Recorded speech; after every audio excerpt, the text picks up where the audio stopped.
This Friday, Jamie Lee Curtis and Lindsay Lohan are back to switch things up in Disney's Freakier Friday. Totally, yes. It's an absolute riot, and the only movie that can be described as So much weirder than the last time.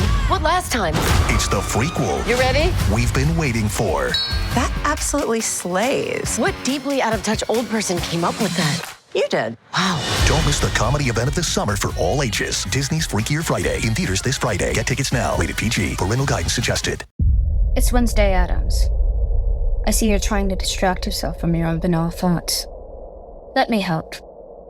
Here's a recording thing made of my latest root canal.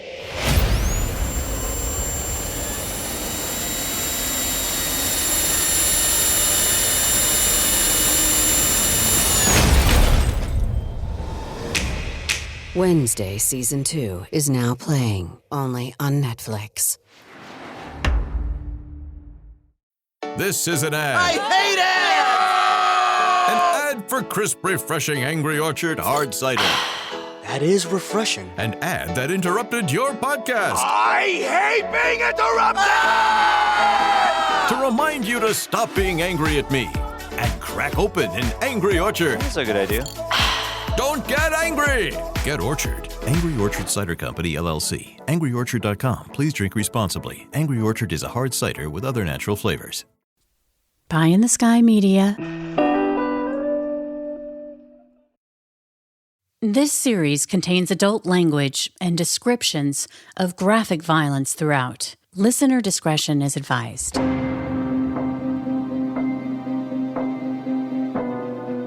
Welcome back to Criminal Mischief with Carolyn and Brandon. You're listening to episode 121, part 2 of The Recruit.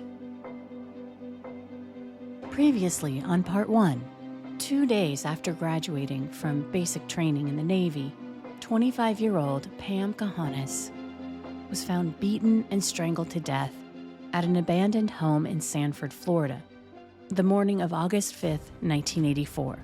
At the crime scene, a pubic hair was collected from Pam's shoulder, and also a biological sample from her clothing, believed to be from the killer. Within days of her murder, a dental tech with the Navy named Jamie Bowers would become their prime suspect.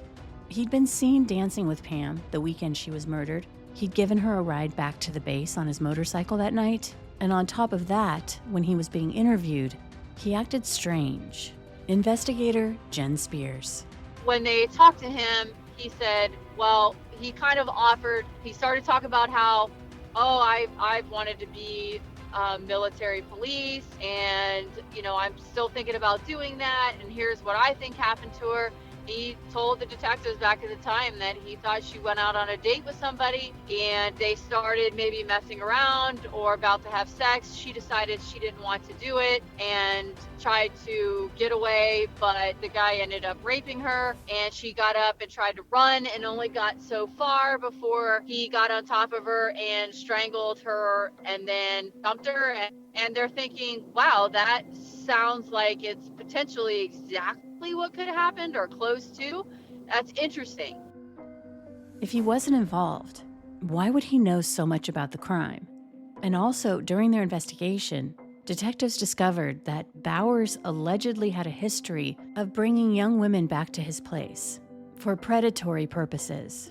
So during the interviews back in the beginning, back in 84 and 85, and then again in the 90s when they're interviewing different people that knew Jamie Bowers as well as all the guys that he lived with, there was rumors that these guys would bring women in and, for a lack of a better term, this is their term, they would run a train on them. And they would take turns having sex with these women, and that this was a frequent thing in this house where all these guys lived. So the thought was, okay, well, if he's not the one that left the pubic hair on her, maybe one of his other roommates did, or maybe this was a big party and somebody else left it there, but we still think Jamie's involved because of his odd behavior from day one when he got interviewed and his perception of what had happened.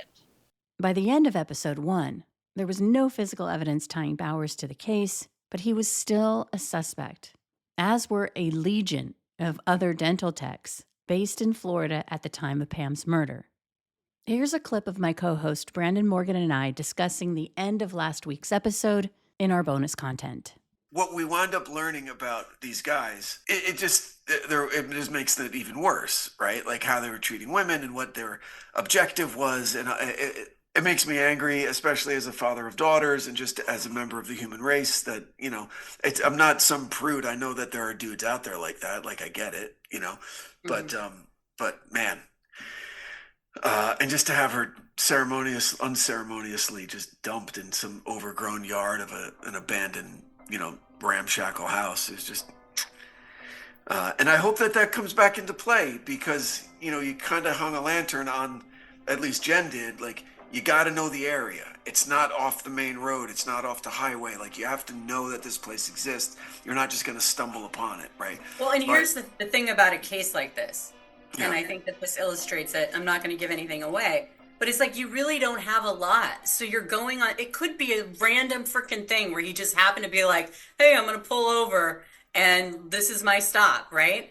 Or, so you could be putting a lot of significance to something that was just a random event. In the 80s, it's like, they don't have DNA technology. They have to shoe leather detective work. They had the dental techs, they had the people trying to talk to with the military who'd already been shipped out, trying to get that full picture. I mean, how frustrating would that be? Because Absolutely. Her murder really affected a lot of the community because she was, it's just a sad story of somebody who's going to start a new life. And, she just was shopping on her first Liberty Pass and then this horrible thing happens. Well, I can't wait for part 2. So everybody stay tuned.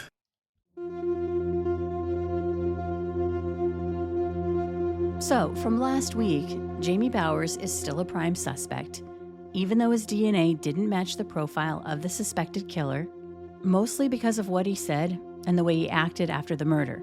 How years later he would admit that he danced with Pam the weekend she was murdered and that he'd driven her back to the barracks on the base where she was living. The description of his motorcycle seemed to match up with the grease stain that had been found on her rolled-up pant leg, and during the investigation, they'd spoken to his ex-wife, who had a lot to say. She claimed that Bowers had asked her to say that they were still in a relationship at the time Pam was found murdered and that they had been with each other that night, but his ex would say that they weren't together. His ex-wife also confirmed that in addition to his motorcycle, Jamie Bowers also had a beater car. Apparently it was an old Hornet, and it was weird because after Pam was killed, his ex-wife said he'd ripped out the entire interior of the car, which investigators found highly suspicious. Why would you take the time to pull out all the carpeting and seats from your old car that wasn't really worth much? The answer seemed obvious to investigators: to get rid of any physical evidence that potentially could have connected him to Pam, if he was the killer, or involved in her murder in some way. It also meant that he had the ability to transport her body to that abandoned home, if he had been involved. It was a habit for the male dental techs to basically stand there when these women are graduating and being like, hey, we know you've been cooped up here for months without being able to get off the base, and no alcohol and no fun and no sex, and we're here to offer all of that to you, and would take these women out. So they started focusing on the dental techs from early on in the first place. But Orlando was the the training school for the dental techs, so there was a lot of dental techs. I think over 200 dental techs in Orlando at the time, in training in 3 different areas of the base that they were housed in and that they were working. But because of that, we started, let's start taking DNA from all the male dental techs. Which is all to say, even though his DNA profile didn't match when he provided samples a decade later, investigators were still suspicious of Bowers, but they were also laser focused on all of the dental techs assigned to the base when Pam was murdered. we're also going through all the evidence. Is there anything else that we can put back through for any type of testing? Now, the hair that was on her shoulder, we did send that 2 different times for mitochondrial testing, but both times said that there was an insignificant amount of material there in order for a mitochondrial test to be done at that time. So you just had the hair, you didn't have the root. Correct. Okay. You're taking a real leap and a prayer with the dental tech thing, because it's just a theory, like you said. Correct. Because Jamie was a dental tech, and because there were these dental tech guys that are just waiting for these girls to graduate and like, hey, let me show you a good time. Like, and there's a bunch of them. I mean, it's a good theory, but it was just a theory, right? But it took a lot of effort to run all that down. It was a lot of effort, yes. But yes, it was a theory, but one that we felt strongly on. In fact, it was so strong we said we're gonna go through all of these dental techs and the people in the neighborhood, and then we'll focus on, the brother company, her brother company, those guys as well. So we had already started building a database of spreadsheets and database of all of them to get ready to start identifying and trying to collect DNA from as well. Now they're all over the world at this point. Oh my gosh. But we figure let's finish with the dental techs. We all feel strongly that the dental tech is the connection, and let's follow it through till we get to the end and we have nowhere else to go on this avenue, and then we'll switch over to the other side. The other area of interest that Jen is referring to is their belief that the killer was someone who could have had knowledge of the neighborhood where Pam's body was found. Wouldn't the killer have to be familiar with that area to know that that house had been abandoned? It's just a really creepy looking place, like this old abandoned house that looks about like it's about ready to fall over and it's overgrown, and just, she was basically dumped there, right? Yeah, it was in probate for a long time, so the house had been abandoned for a while, and it was dilapidated and fallen apart. And then she was just literally just discarded like a piece of trash. And that house was like off the beaten path. Like, you had to know that area, in my opinion, to find that house to dump her at. It wasn't right off of, the interstate or off of a main road. So investigators start looking at the neighbors. We were also running another theory of that neighborhood was a well-established neighborhood where generations of people lived in these houses. And so let's focus on the neighborhood. Who lived in the neighborhood at the time? Who was of age that potentially could have done something like this? Who may have been in the Navy also? And so we started running all of the people down, and we ended up, I think, with like 20 people in the neighborhood that we got statements from, got DNA from. And lo and behold, they get a tip about one specific guy who grew up in the neighborhood. We had a crime line tip of one guy that was pretty good that we thought could definitely have been responsible. The tip was about a guy in the military with a violent disposition. His name was Al, and he grew up just a few houses down from the vacant home where Pam's body was dumped. So they brought the 58-year-old in for questioning. And Al claimed the only thing he knew was from the news or his family about Pam's murder. And he also said that when she was killed, he was at sea. However, investigators checked and found out that the ship he was assigned to was actually in port the night Pam was murdered. But we were able to rule him out from DNA, polygraph. He gave a statement, and we felt comfortable saying that, he was not involved in her murder. Around 2015, Jen got an email from the military who suggested she reach out to a woman named Dr. Colleen Fitzpatrick from Identifinders International. They believed that Dr. Fitzpatrick could help narrow down who their killer was using something called genetic genealogy. Why don't you guys talk to this Dr. Colleen Fitzpatrick with Identifinders, talk to her, and she can take the YSTR from your DNA profile and maybe give you a surname or, maybe an area at least of where the suspect came from. And I was like, okay, I'll bite. It's something new, I'll bite. Within a few days of providing the information to Dr. Colleen Fitzpatrick on their suspect DNA profile, Jen got a call that was like a bomb being dropped on their investigation. I'll never forget, I was at Home Depot with my husband trying to hold up wood while he's cutting it, and she calls me. I get this phone call from her, and she's going on and on, and she's super excited.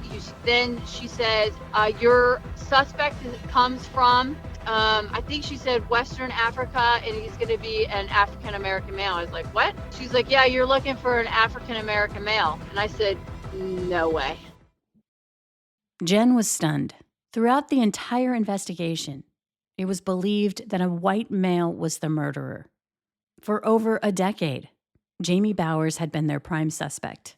And the pubic hair, which they had collected from Pam's shoulder, investigators had been told that it belonged to a white male. She worked her magic and told us that it was an African-American male. And I remember, she knows that she knows I felt this way. And so I'll just say it. I didn't believe her.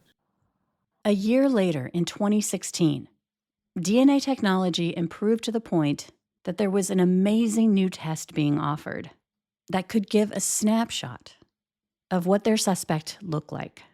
It was called Snapshot by Parabon Nanolabs, and they could basically take the DNA and try to give you a representation of what your suspect looks like, right? To face shape and skin color and the tone, and do they have freckles? How about your hair color, your eye color? And again, Jen says yes to the test. And I open up the report when I get it back. It was probably a couple months, and I'm reading through the report. And as it's getting further into the description of what our suspect looks like, I'm like, oh boy. So it depicted an African-American male. I called them. I said, are you sure this is our report and this isn't somebody else's? You sent me the wrong one. Nope, this is yours. Your suspect is an African-American male. So at that point in time, I hate to say that it took a second person to tell us, but, we had to shift gears. What made you, was it because of, I don't mean to get gross, but was it because of the pubic hair? Is it because you guys were so focused on Jamie? Like, what made you not believe that it was an African-American, the suspect was an African-American male? Well, because it was a new technique. And so law enforcement are always skeptical when new stuff comes out. And for somebody just overnight to look at your DNA and come back and say, yeah, you have an African-American male and he's from Alabama, and with having no experience at the time in genealogy or how it works or anything, I was like, yeah, okay. All right.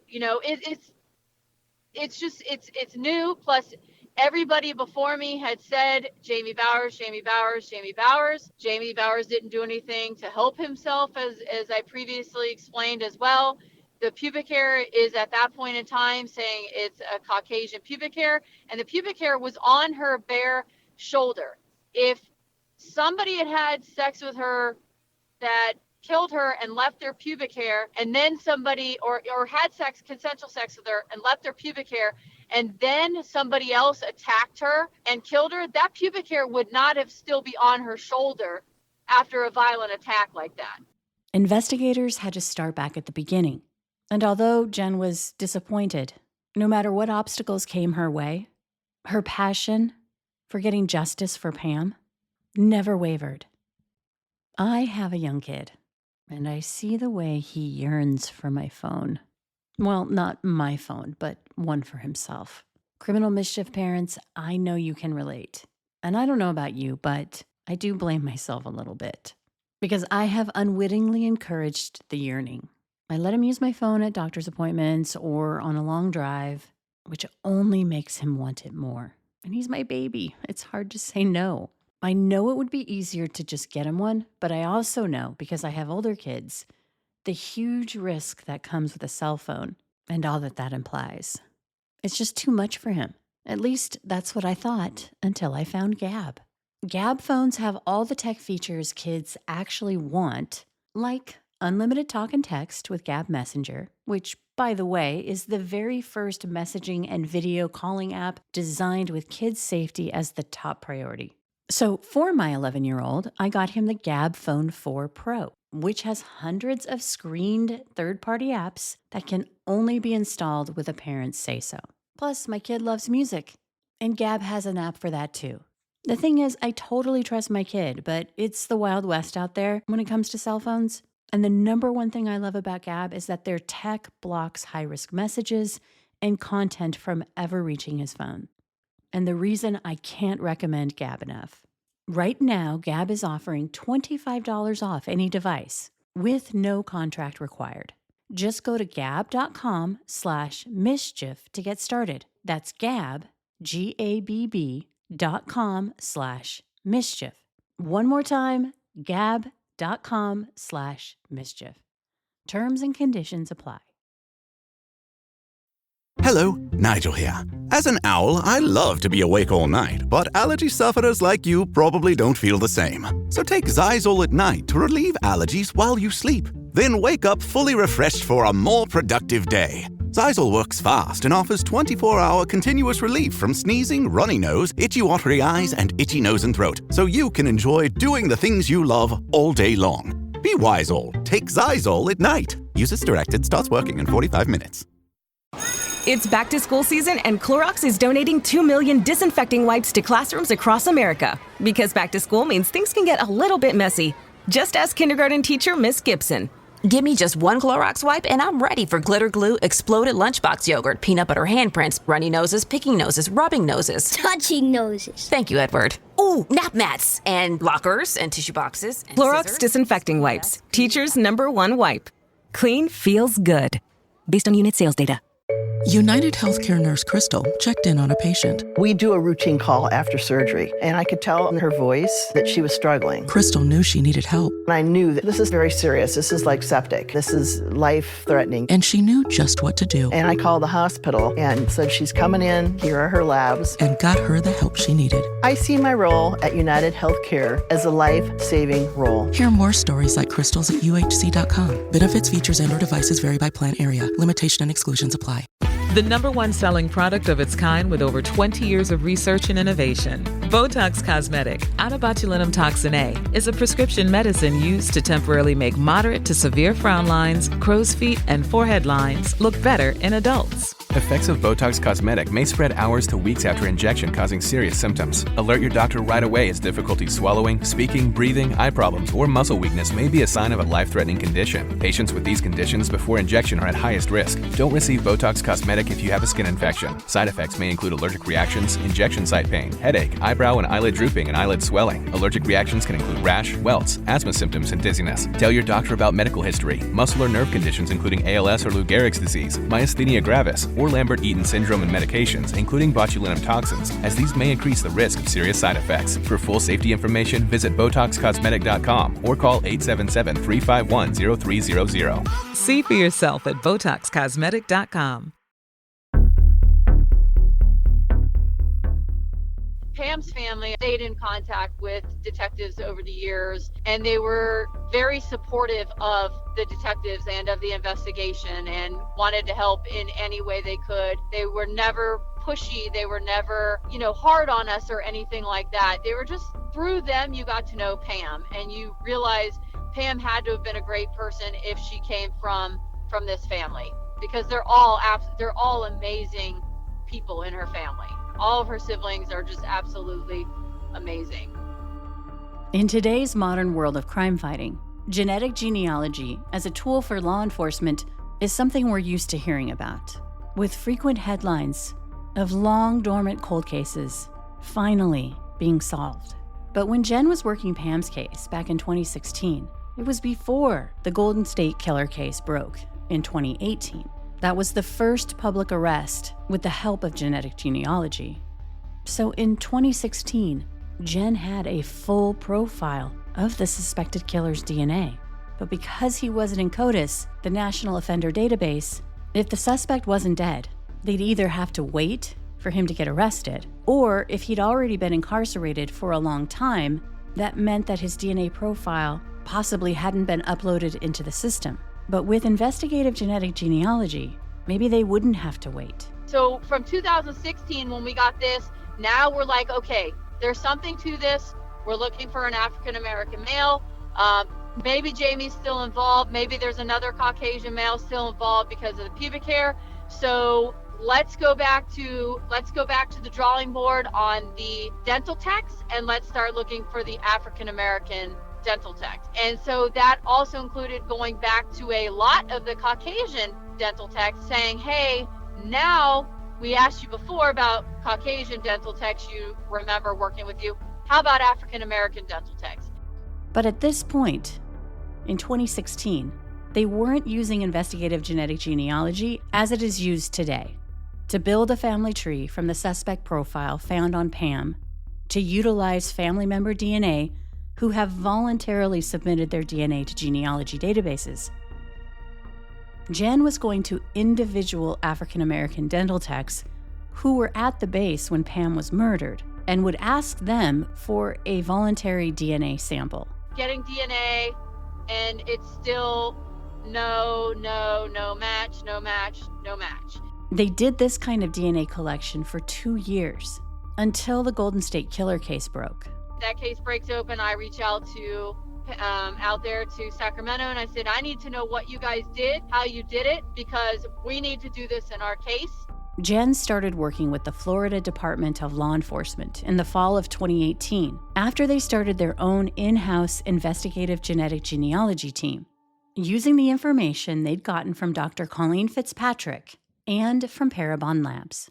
A suspect family tree was created with voluntary DNA submissions that law enforcement had legal access to. It says that he comes from Western Africa, but that his family ties are from Crenshaw County, Alabama, and gave a couple city names in Alabama, and clearly African-American male. And it was a huge family tree. And so we just started going around the country doing interviews and collecting DNA. What was the response of the family members? Because this is yet another thing that we talk about on the podcast frequently, especially with all these cold cases being solved through investigative genetic genealogy, is just kind of like, do people know what they're signing up for when they sign up to give their DNA, and just kind of like what were the responses when you were door knocking and saying, hey, can we get a sample? Everybody was very receptive to us. They assisted us with looking at the family tree that we had and would help us make additions where we may have been lacking or make corrections for us. But we were also able to supply them with information on their family that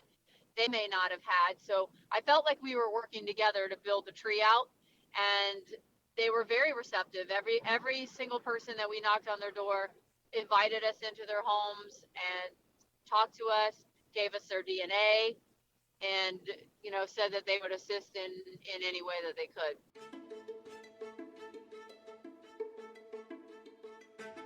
With every new sample they acquired and added to the family tree, they hoped that they were getting closer to their suspect.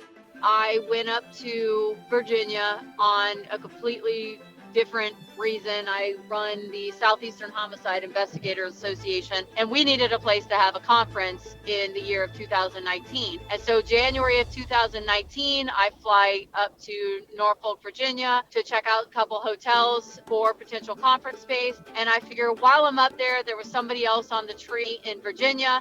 In Fairfax, I'll just rent a car, drive the 3 hours over, knock on his door, and see if he'll talk to me. Jen says when she knocked on the door, she never knew what to expect, but the conversation always started the same way. Hey, this is going to sound weird, but this is who I am. And that's all I got out. And he's like, oh, I've been waiting for you. Come on in.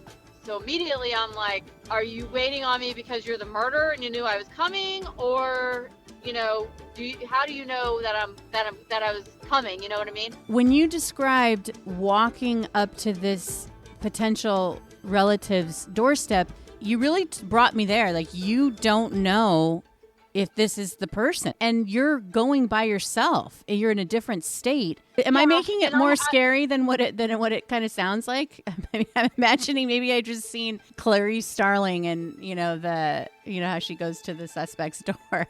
You know what I'm talking about, right? I'm spacing on the name. I can't believe I'm spacing on the name of the movie. Yeah, and you never Buffalo Bill. Yeah, but what is the name of the actual movie? I'm totally spacing it. Oh my God. Silence of the Lambs. Silence of the Lambs, right. Okay. Am I just totally like over dramatizing what your fear level might have been, or is that real? I mean, I was fine then, and I had another detective with me at the time that wasn't involved in the case at all, but we're always safer in pairs. But I mean, you really never know. And then you're going into these people's homes, and that's their home, their domain. They know if they've got weapons in there, you don't. They know where their weapons are at if they have them, you don't. And people get desperate, and if they feel like the walls are closing in on them, I feel like people are capable of anything. That's the thing about investigative genetic genealogy. These guys have to know that someday, unless they're living under a rock, they could get a knock on their door, and they're waiting for it, potentially. I feel these people have been waiting their entire life for that knock on the door. As it would turn out, this would be another helpful relative. He gave information about the family she'd never heard of. Apparently, there was a great aunt who had married a man with the last name Garner.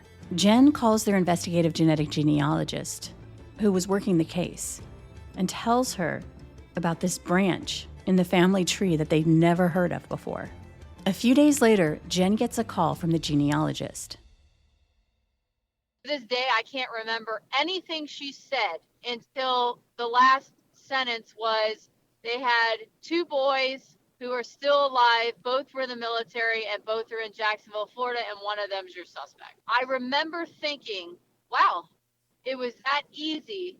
And then because of how fast she just rambled this off in a minute, and then thinking, this has been nothing but easy. This has been a long time of literally blood, sweat, tears. I mean, there are ups, there are a lot of downs in cold case investigations, and a lot of emotions, and you feel like at one point, should I just close the book? I mean, I've done everything, and I'm not getting any closer. Are we ever going to solve this? And I tell everybody when I teach that in every cold case, you're going to hit that wall. And when you get to that wall, you've got to figure out a way around it, over it, under it, or through it. But you can't stop at that wall, because on the other side of that wall is a victim and their family who is waiting for you to get onto the other side of that wall and get them justice. One of the brothers was 59-year-old Thomas Garner. Jen says that when she looked at his driver's license, she couldn't believe his address. When I graduated high school and I married a guy in the military back then, he was based in Kings Bay, Georgia, but we got an apartment in Jacksonville, Florida, where we were living at the time. This guy, Thomas Garner, was living in that same apartment. Not just the complex, not just the building, but the exact same apartment I lived in. And what are the chances of that happening? It's never happened in my life before, and it probably never will. So to me, that was a sign that was our guy. Well, let me ask you a question. Was he a dental tech? He was a dental tech in the Navy, and he was stationed in Orlando, Florida at the time that Pam was murdered. They placed Garner's apartment building under surveillance. We set up surveillance, and after the second full day of no activity, we were able to observe him come out and discard trash in the trash compactor that we retrieved that day and had it sent to the lab for testing. Sunglasses, dark jeans. He's carrying a big bag with looks like laundry, and I think he's got a garbage bag walking towards the composter. There's a photo of Jen in a dumpster, searching for that bag of garbage that Garner had discarded. They rushed them for us, and I was able to come to the lab the following day at noon and get the results. And what was that like for you? Oh, I did not sleep Friday night. I could not wait till noon on Saturday. I was just a nervous wreck because it was going to go one of two ways. Either we are on the right path and we know who's responsible for killing Pam, or we're back to the drawing board. Thomas Garner's DNA was a match for the profile left in Pamela's underwear and the DNA recovered from under her fingernails. On March 13th, 2019, investigators showed up en masse at his apartment. They knocked on his door, and Thomas Garner cracks it open. Detectives ask if they can come inside. They sit down and show him a photo of Pamela Cajones. Did you feel that he knew that it was coming, or that was it a complete shock? When we knocked on his door and said NCIS and the Seminole County Sheriff's Office where I worked at the time. When we knocked on that door and told him that, he looked past us, and I swear to this day, he was looking for that Calvary, and they were there. You couldn't see them, but they were there. And when we walked into his apartment and he opened the blinds were closed, he opened them and sat himself where he could observe out the window. 100%, I believe he was waiting for that. He was waiting for that ambush of tactical guys coming through his door. I have no doubt he was waiting. And I told him during the interview, I said, is this some type of relief for you? Relief? How? I said, because you don't have to look over your shoulder anymore. We're here. I have no idea what you're talking about. What he didn't know was that they already knew his DNA matched the sample left in her underwear and under her fingernails. In the interrogation room, they revealed the DNA evidence. So if you didn't have sex with our victim, Pamela Kahanis, how did your semen get on her? My semen? Yes. I don't know what you're talking about. I'm telling you, when she was found, there's semen on her, okay? And they've taken that semen, obviously, and done analysis over the years, and it has very recently been proven that it is yours. It is your DNA. So how do you explain your semen on her? I don't know. I don't know how that could be possible. I mean, this is bizarre. This is almost like the Twilight Zone. But Garner's story never changed. He said he had nothing to do with her murder. I wonder how come he never came up in any of your, when you were talking to people. Did you ever figure that out? He was a loner, and so nobody really hung out with him. And his name ended up coming up in one conversation we had with another dental tech that he ended up in a altercation with about 4 months after Pam's murder. And both of them ended up getting court-martialed, and both of them kicked out of the military because of it. Because of a fight between the two of them that they both ended up in the hospital over, that ended up getting them both court-martialed and kicked out of the Navy. But did he have any kind of criminal record other than just getting the court-martial later? No, he had no other criminal history. At the end of the day, he really just did not have any friends in the military or anybody that he hung out with on a frequent basis. So nobody brought his name up because he was pretty much insignificant to them. Thomas Garner was arrested for the first-degree murder of Pamela Kahanis, 35 years after her murder. Meanwhile, Jen was on her way to Minnesota to share the news of the arrest with Pam's family. Remember, she was one of 8 siblings, and they were all there when Jen arrived. She asked them to sit around a table and told them that she wanted to show them a video. You okay, Mr. Garner? Yes, sir. All right. What are you guys doing here? Obviously, we want to let you know you are under arrest for first-degree murder of Pamela Kahanis. And so the video starts with, Thomas Garner, I like to say, eating pavement. He's face down on the ground with a bunch of tactical guys around him. And then they pick him up, and Bill and I walk up to him. He asks what's going on, and I say, you're under arrest for first-degree murder, the 1984 murder of Pamela Kahanis. And we played that because so the family at first, they were like, what is this? They're like, who is this guy? And what is this? We're like, oh, that's our day yesterday. They're like, oh, okay, that's cool. And they did not know what was going on until they heard me tell him he was under arrest for her murder.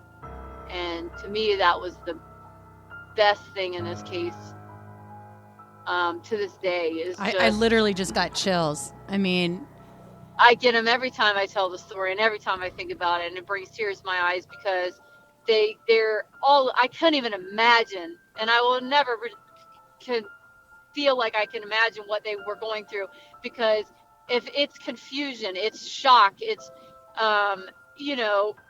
joy, is this for real? I mean, there was so much emotion going through them at that time, and all the siblings were there either in person or on Zoom, other than one that was having surgery, unfortunately, but she knew that we were coming to talk to them, and they filled her in after that. So everybody, in the family was privy to what was going on and got to hear it, firsthand. Jen presented the family with the handcuffs she'd used to arrest Garner the day before. To get a pair of new handcuffs that nobody had been in, use them to arrest him, and then give them to the family. In May of 2021, a jury found Thomas Garner guilty of first-degree murder. We don't know the circumstances behind how Thomas Garner met Pam that night, but investigators have a theory that Pam was walking back to the base after her day of shopping, and that somehow Garner was able to talk her into his car, where at some point he attacked her. They don't believe Pam's murder was a crime of passion, but a premeditated attack from the moment he laid eyes on her. But the case wasn't over yet. Just weeks after the conviction, Thomas Garner's DNA was linked to a similar murder case in Hawaii of a young woman named Kathy Hicks, who'd been killed in September of 1982. So Honolulu started going through some of their cold cases and putting old evidence back through that either wasn't ever tested or stuff that technology is better now. So they put this case through, and my case now, he was now uploaded into CODIS because we got standards directly from him. They were uploaded into CODIS, and then it matched from their case from 1982. Kathy was a Delta Airlines employee who was also 25 years old. She'd been assaulted and strangled to death. At the time of her murder, Thomas Garner was stationed in Honolulu. Did he know Kathy? It sounds almost the exact same story where he met her at the military base club, probably. And then he was with her the night before she died. He was seen with her by at least 3 of her coworkers that they were all out there for a softball tournament with Delta. Introduced himself to them. He said he was from Alabama, but grew up in Georgia, or grew up in Jacksonville, which is true. And he was last with her, he said, like 4:30 in the morning, and then 7 o'clock in the morning, she's found dead, dumped on the side of a road. Thomas Garner would be indicted for the second-degree murder of Kathy Hicks. However, during the trial, the jury would not be allowed to know about Pam's murder and his conviction. After 2 days of deliberation, the jury would find him not guilty of Kathy's murder. Jen believes that this isn't the last time you'll hear about Thomas Garner being linked to a cold case homicide. I feel like I haven't closed that door yet. My case is closed, but I just can't close that door because I so strongly feel he's responsible for other murders. Up next, criminal mischief bonus content. Here, my co-host Brandon Morgan and I discuss the case in more detail. And hey, just so you know, criminal mischief episodes and bonus content are now available on YouTube, so check us out and subscribe to our channel. And as always, thanks for listening. From Cloud 10, Criminal Mischief is a pie-in-the-sky production recorded in the beautiful Pacific Northwest. We're produced by Brandon Morgan and myself, music by Soundstripe. I'm Carolyn Osorio, your writer and host.